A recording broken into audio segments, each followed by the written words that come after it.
Thank you, please. Now, on behalf of the committee... Smash the cosmos! Smash the cosmos! Oh, the cosmos! The cosmos! The cosmos! The cosmos! The cosmos!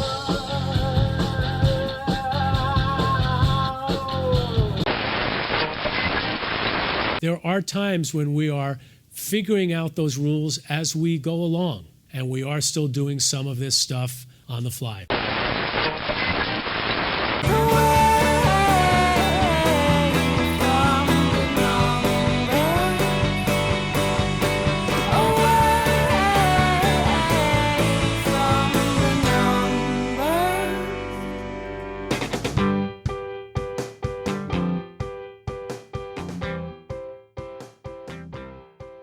Hello and welcome to episode 36 of There's Still Time, the AFTN podcast. I'm Michael McCall. And I'm Steve Pander. And on today's episode, we have exclusive audio from Camilo's post-season meeting with the committee to discuss his new contract. Please, sir, I want some more. What? Please, sir, I want some more. More!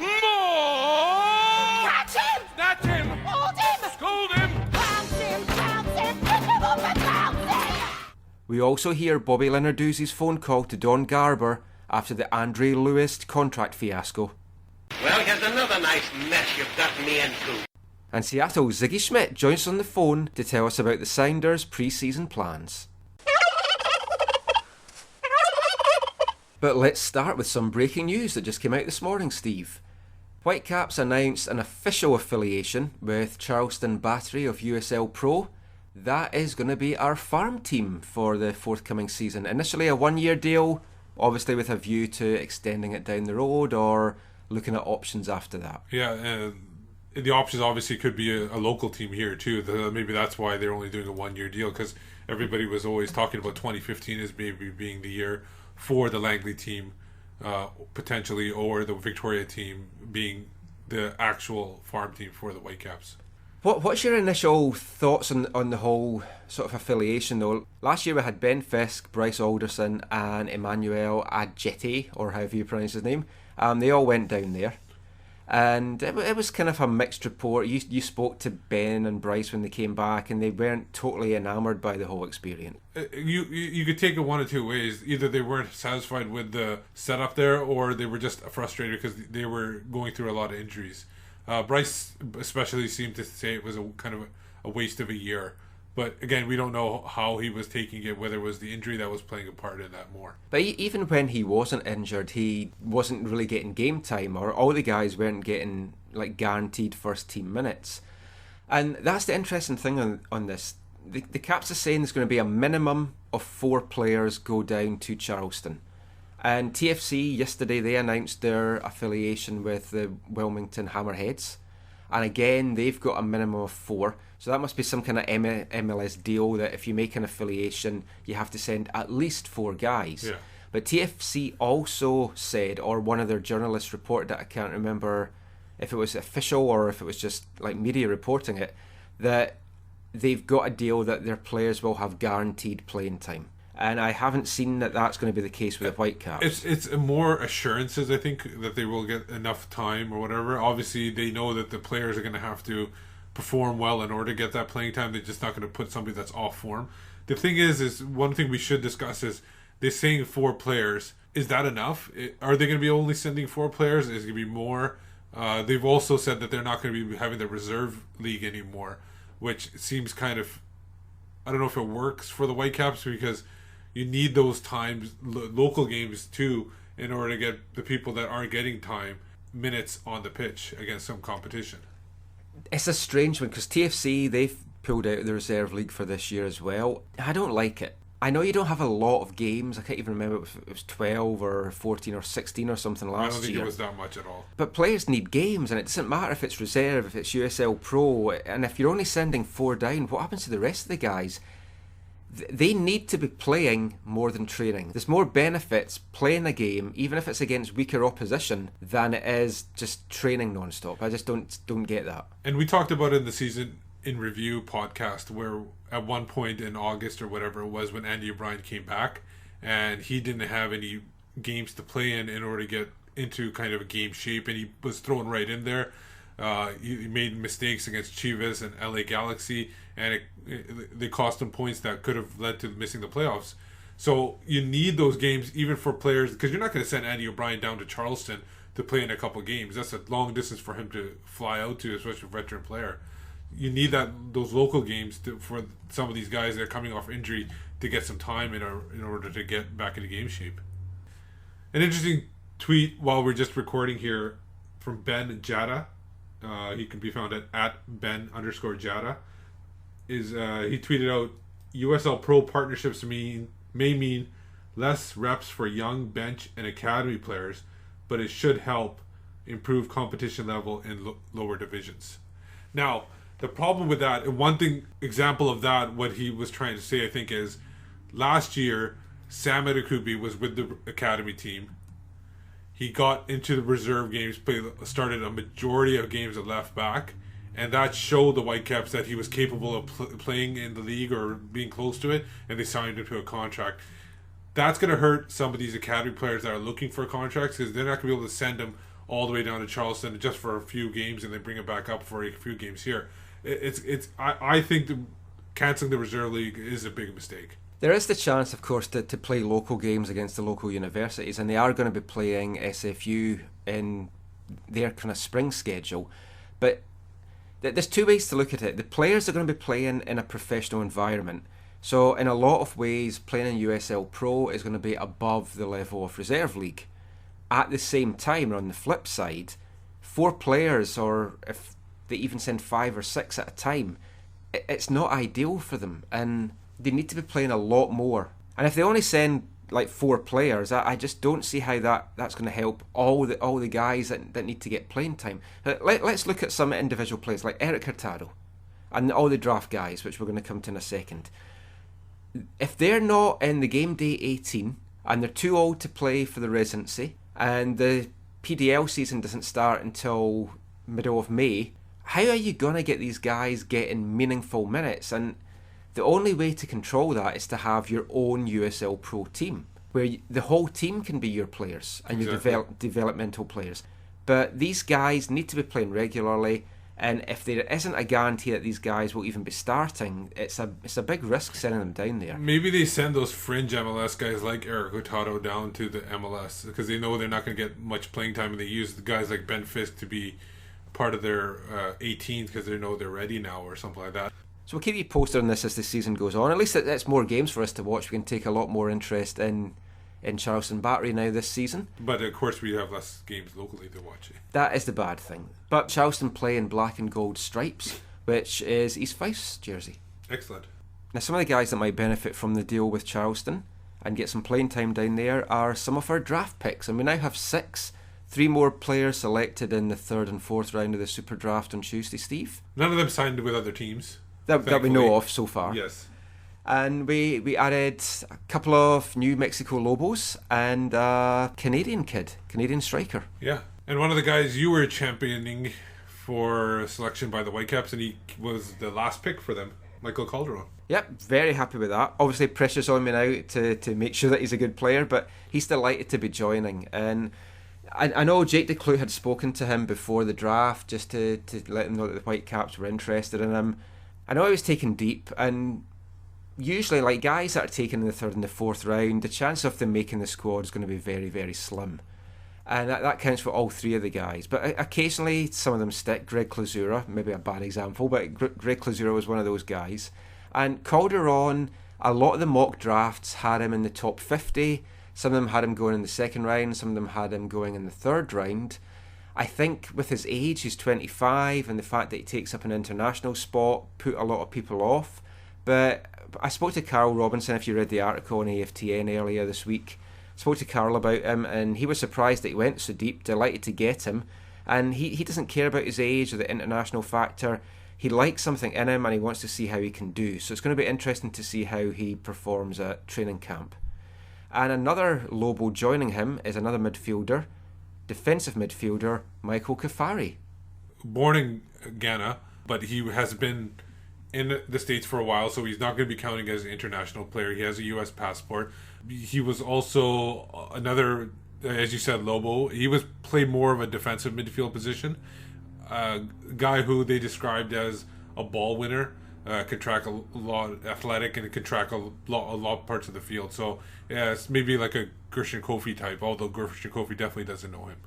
And he's a really nice guy as well. When I was interviewing Ben McKendry earlier in the season down in Santa Barbara, I was chatting a bit to him. He was coming in, he was speaking to Ben and Ben's dad that were down there. Kefari is an interesting one. I'm not sure he is going to stick, but Whitecaps like the look of the Ghanaians. If I had to pick between Kefari and Abdallah, I'd give Kefari a shot from what I've seen of Abdallah.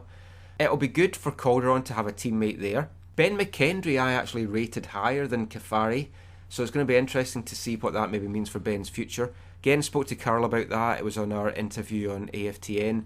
Ben is still very much on the radar for the Whitecaps, but they obviously like the New Mexico programme. It is a fantastic programme. Coach Fishbine's put together such a good team down there, and they got to the Final Four. There's a couple of other New Mexico guys picked up, which I wouldn't have minded us having a look at, including their goalkeeper who went to Houston in the end. And that would maybe have been a decent backup for us. But again, he was another older guy. And the Canadian kid, Toronto born, Mackenzie Pridham, looks to have a fantastic goal scoring record. Played for Cal Poly. He's used to the big atmospheres with the Cal Poly Santa Barbara derby, so he's played in front of big crowds, like 11, 12, 13,000 people. So it's going to be interesting to see how he does as well. Yeah, he had a training stint last year with TFC. TFC had 2 picks later after he was picked by the Whitecaps, so maybe the Whitecaps knew something and they picked him at that point for a reason. That's what I'm thinking. Six weeks he spent in the summer with. Yeah, and he's essentially a poacher from the description people have of him. He runs after defenders. He runs at them. He's not really somebody that could take somebody on one-on-one, but he's definitely a good guy that can run, make those certain runs into the box and be able to capitalize on situations if he gets service.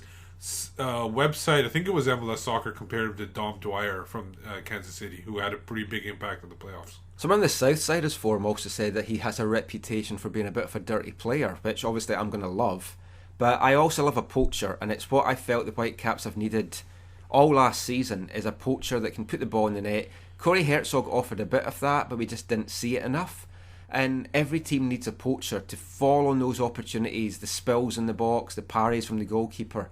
And it's important to have someone that's there in the right place to put it in the net with a football brain, and Mackenzie certainly seems to have that. And a lot of people had him rated as like a dark horse kind of pick and somebody who could go in the late first, somewhere in the second round, and they got him in the fourth round. So value obviously for where he got picked, and if he doesn't work out, then he moves on and he goes to probably maybe Edmonton or play somebody like that. So as I said, it's hard for the guys picked later in the drafts to stick, but we've got 6 guys to have a look at the training camp. Players report to the Whitecaps on Saturday for their medicals, and of course we are still going to have 6 players there because we are allowed to have Andre Lewis. The deal has been cut between MLS and the Cosmos. What a farce that turned out to be. Yeah, I tweeted out something on Saturday and it got quite a bit of response. I had people tell me this, but I didn't have enough information, so I couldn't make it official. And luckily, Soccer by Ives website, it was actually Ives who wrote about this, that the Whitecaps actually had no idea that he was signed to a contract. In fact, MLS dropped the ball completely on this. It was all their doing, and the Whitecaps were basically, I think they're trying to cover up for MLS. And essentially make MLS not to look as bad as they as bad as they were. It's a crazy situation, and I have to tip my hat. New York Cosmos played it perfectly. If they wanted to embarrass MLS, they did it to perfection. Wait until the guy has been drafted, and then say, oh, by the way, he's our player, we've signed him. They could have mentioned the signing before the draft, but not, they waited till he was picked. And it didn't matter who picked him, it was going to be the same situation. And with the luck that we and Carl Robinson's had this season, it had to be the Whitecaps that picked him. Yeah, I don't think it was anything Cosmos waiting for the Whitecaps to pick him. They obviously didn't know who was going to pick him. It was just a matter of we had, like you said, had. We were the unfortunate ones. Yeah, if it was anybody else, it would have gone the same way. At this point, Cosmos don't want to sell. They're only going to use it on loan to make the MLS even look worse. And that's the weird thing about it. If the Whitecaps, when it comes to the roster deadline day on March 1st, if the Whitecaps say, yep, we want Andre Lewis on our roster, it's going to be by loan. Yeah. So he's not going to be a Whitecaps player. If he turns out to be good, and then the Whitecaps want to sign him, there will be a transfer fee. Not paid by the Whitecaps, but paid by MLS. So that's bad for MLS if the player does well. So obviously if the Whitecaps want to keep him, he's done well. So his value now with a transfer is relatively low. If the Whitecaps then decide, oh, he's had a great season, we want to buy him, that value now goes through the roof. And Cosmos can play a bit of hardball and say, no, we saw how well he did. We need a lot more money for him than you're willing to pay. So this could still get really messy. The one thing you got to look at as well is how long is this contract with the Cosmos? Does MLS even maybe wait out the contract and then sign and promise Lewis a bigger contract when he becomes a free agent or on a free transfer, and maybe avoid paying that transfer fee?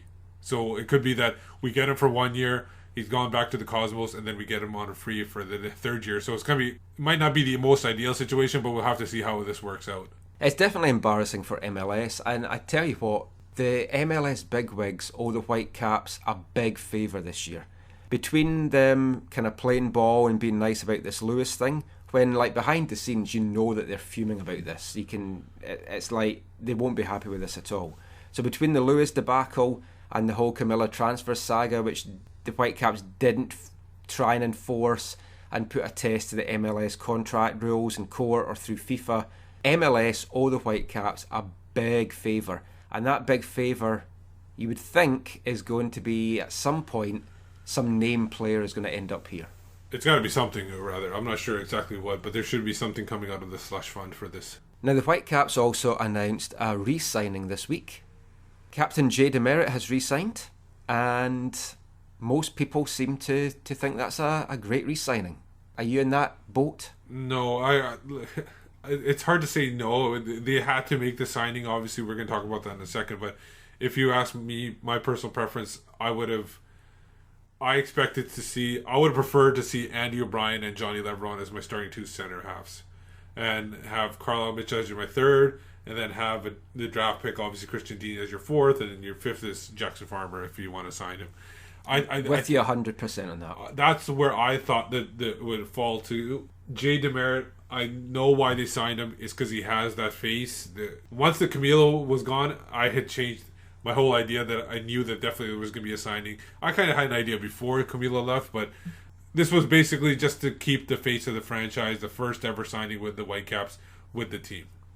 Don't use the F word in this podcast. It's like, we're a team, we're not a franchise. Face of the team then. I couldn't make it down to his press conference on Monday, but the feedback I had from someone that was there was it was a Jay DeMerit love fest.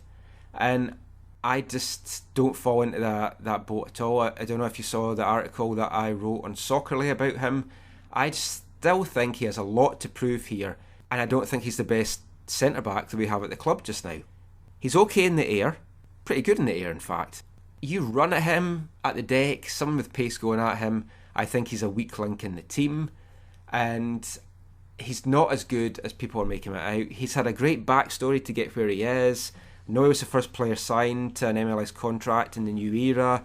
I just think we should let him go, and unless we've got him for super, super cheap, I just don't think he's worth the money. And the thing is you're saying super cheap. If it was a cap number we're worried about, maybe they use some of the allocation money to get the cap number down, then maybe it's okay. But do you really want to waste allocation money on an older player? Well, the age is the big thing with me. To have him and O'Brien as ageing centre-backs, two injury-prone ageing centre-backs, it's a big, big gamble to take. That's why we have to have got him in at the right price. So we'll soon see in May when the salaries are released as to exactly how good value he is. And the thing is, with you're saying about Andy O'Brien and Jay DeMerit, it's not like these guys have that much chemistry either because they barely played together. I know, DeMerit linked up well with Mitchell. Yeah. And O'Brien linked up well with Leveron. So it's complete opposite. Yeah. And Leveron linked up well with Mitchell. So the signing of DeMerit now. So we have officially 5 centre-backs on our books, and everyone was expecting Jackson Farmer to get a contract this year. And he's just started a game for Canada this week. Yeah. against Fort Lauderdale strikers. And from what I've heard, is very Floro is very high on Jackson Farmer. He could be one of the guys actually though that is signed and sent down to Charleston. Although he obviously can still continue in the under-18s this season, so maybe he'll get sent down in the summer. But what that would mean, if Farmer did get signed and kept around, that would be 6 centre-backs, which is obviously way too much, even with all our centre-half issues last year. And we have so many holes elsewhere in the team. Yeah. We still need 2 right-backs. We still need 2 goalkeepers. Midfield, we need what I think is going to be a designated player, number 10, attacking midfielder guy. And I think that's what the Camilo money is going to get spent on, from reading between the lines of what people have been saying. Bobby and Carroll. And I don't think like I don't think they're going to bring another striker in. I think they're going to try to use. Obviously, they have Kenny Miller for half a season, and they're going to be. Well, Salgado, we're being told, is looking super sharp. So, they say he's. I've heard that from people that he's one of the more explosive players when he's running in short distances. So that could be good for his ability to hit the air, and maybe that's the big striker we need. I know, but we think Carroll might go for a 4-2-3-1, so you're only really needing the one striker. So just now it's not the end of the world. Obviously Kenny's contract's only to the end of June. But that's when you want to get that player, a designated player, because there's going to be a lot of players that have their contracts expire in 2014 in the summer. So that's where you really want to replace him. And I think that's another reason why they kept Kenny Miller on for another 6 months, so they could have that summer transfer window to get that ideal DP player to replace him. So the training camp kicks off in a couple of days, and there's going to be a lot of trialists there, so it's going to be interesting to see who Carroll has brought in. He said, like, we spoke to him on the phone during the week, and he had said, one of the questions asked was, how many players are you going to have in the training camp? And he said, as many as they'll allow me to have. He just wants to look at as many options as possible. So it's the right back one that really interests me, to see who he's going to try and bring in there. He mentioned Ethan Sampson too, but that's another international player than you got. He impressed at first in the PDL. When I saw him play in the PDL games, he did impress me at first. He can also play centre half, I think we saw him play there a couple of times. But towards the end of the season, he lost his place in the PDL team. I don't think he's MLS quality. He is somebody I'd like to see more of, maybe develop down in Charleston. But that's, again, a bit of a waste pit, maybe, I don't know. But Martin Rennie was quite high on him. He spoke highly of him in his last ever press conference in the last game of the season. Now, Steve, you had a great idea for our interactive segment this week. We threw it open to Twitter. We asked people if you could pick any former Whitecap, a retired one. To avoid the Comiento replies. Yeah, didn't want everyone saying for Comiento to come back. If you could pick any retired Whitecap from any era to come in now, in his prime, to make the team better, what player would you have? And we got an amazing response. Like, Twitter exploded last night. It was a fantastic response. It seemed like it was going to be a quiet night, and it was awesome the way everybody replied in. And you got some of the older guys that had seen these players apply in. I do that YouTube scouting thing on Twitter where I put a random player on, and then it came to my head, I wonder which older player in their prime would be able to fill the need that we need right now with an attacking mid and right back. Of course, some players went off the board and picked players that obviously we might not need, but they picked them anyways because they were fantastic players. So that it kind of grew out of that. So instead of us just alluding to it, let's actually read the tweets in a section we're calling Fill My Hole. Darling, won't you please fill my hole? Darling, won't you please fill my hole? Fill my hole. Fill my hole. Fill my hole. Fill my hole. Yeah. So let's get right to the tweets. So first person to respond, we'll give him props. Kieran Warner at Crammerhead. He gives too many choices. Willie Johnston, because he was and is a groovy guy and not boring. Dave Hall also said Willie Johnson, and Peter Beersley for their heart and swagger. We got Derek Collins at _DC55. who said Willie Johnson's toughness, character, flair, but Kevin Hector was world class and could put the ball in the back of the net. Willie Johnson was a guy that I saw play a couple of times. He had a handful of appearances at the end of his career at East Fife, but he was such a character. And you see the video where he took the famous corner. That was in San Jose. And took a swig of beer. And I actually was reading a book the other day, and there was a quote in it from Willie Johnson.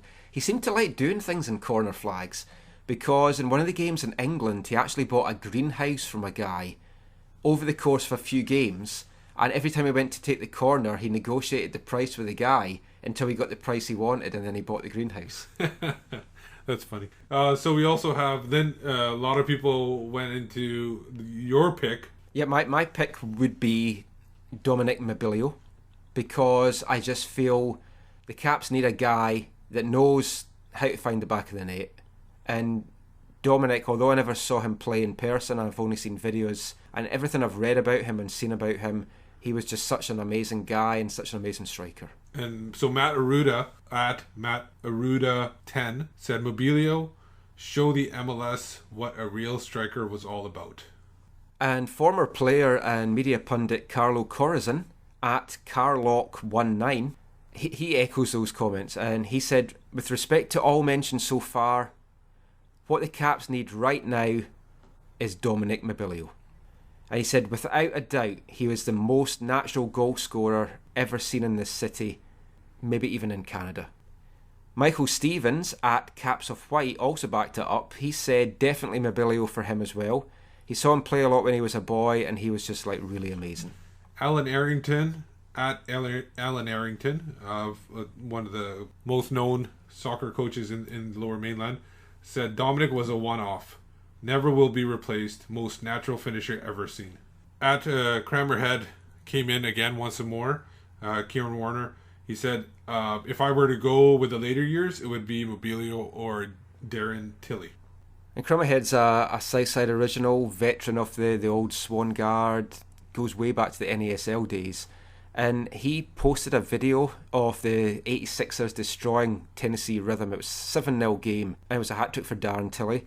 And I'd never really seen him play before, but what a finisher he was as well. We could definitely do with Mobilio or Tilley up front just now. And of course, one of the big gaps, as we discussed, is in the middle of the park. We're desperately needing some midfielders, and a lot of the guys came up with some really good veterans that would definitely fill that hole. Yeah, and the first one we'll talk about is the guy who I thought might be the best pick out of all of them, which would be Alan Ball. So Colin Clark, at Seagoon, said, Alan Ball, need I say more? And that was a view echoed by Patrick Stevens, at DedaGN. He said, in his prime, Alan Ball to run the midfield. Colin Elms, at Colin Elms, said Alan Ball in a holding midfield position and Kevin Hector up front to replace the goals we just lost, Parks as goalkeeper. So he picked 3 players, but that's good enough. But essentially Alan Ball was the main guy. Martin McMahon from Goal Soccer said any era, gotta be Alan Ball surely. Although some wing wizardry from Carl Valentine wouldn't go amiss. And then Carl Valentine spoke in and said he didn't know he was such a wizard on the wing. But then we asked him who his pick would be, and he responded. He also said Alan Ball. He said, played 1 and 2 touch soccer and is still the best that I have seen playing this way. That's his pick. So, and another guy that was very popular in picks was Peter Beardsley, former Liverpool player. And the thing is with Peter Beardsley is he actually kind of started his career with the Whitecaps instead of coming over during near the end of his year. He actually began his career with the Whitecaps, and he got quite a few responses as well. Scott Kyborn at Footy K responded, at Peter Beardsley, what a player. Jay San at Rattigan Khan, he also said Peter Beardsley because he described him as electrifying. Or if he could have 2 picks, he'd also have Dominic Mobilio, who he said was lethal in the box. Grant Holford at GD Holford said Beardsley for sure.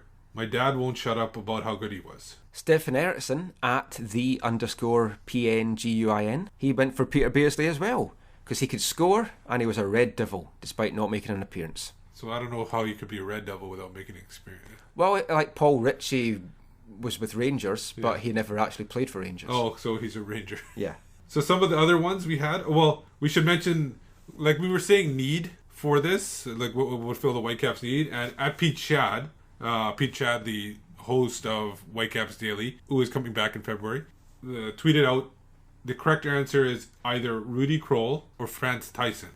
And Rudy Kroll, people said he could play anywhere along the back line, so I'm assuming he meant Pete Chad wants him to play right back for us. And he's a Dutch master. He's a legend to Holland fans. Yeah, Franz Tyson, I'm assuming he would be the attacking midfield player that we need. Franz Tyson, I remember from his Ipswich days, and I was talking to Pete on Twitter about this. I don't know if I remember him at Ipswich from playing, or I just remember him from having him in my Panini annuals when I was a kid, all my stickers, but he's a name that sticks in my head. Vito L at Vito Lotiv, he also wanted Rudy Kroll, so a popular one there. And Rudy Kroll's name actually came up with a few people, because a number of people had a couple of suggestions. Alu at Alu Souk said it has to come from these four: Rudy Kroll, Peter Beardsley, Alan Ball, or Bruce Grobbelaar. No one else comes close for him. And then Ken Serna at Hup_Holland says Kroll, Thiessen, Alan Ball, or Beardsley.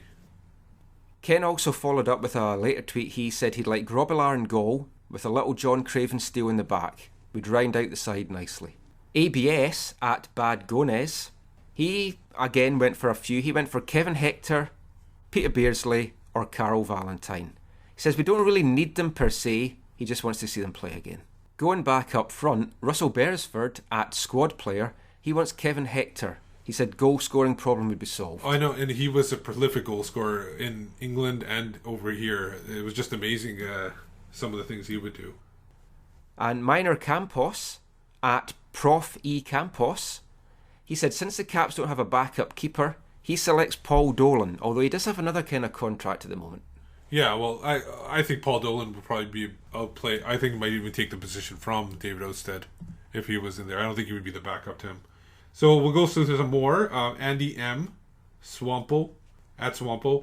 Ivor Evans, the only guy I've seen who is a bigger and better diver than Camilo. And as much as we hate it, you do kind of need that.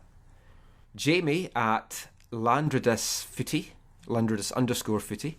he went for Bruce Wilson.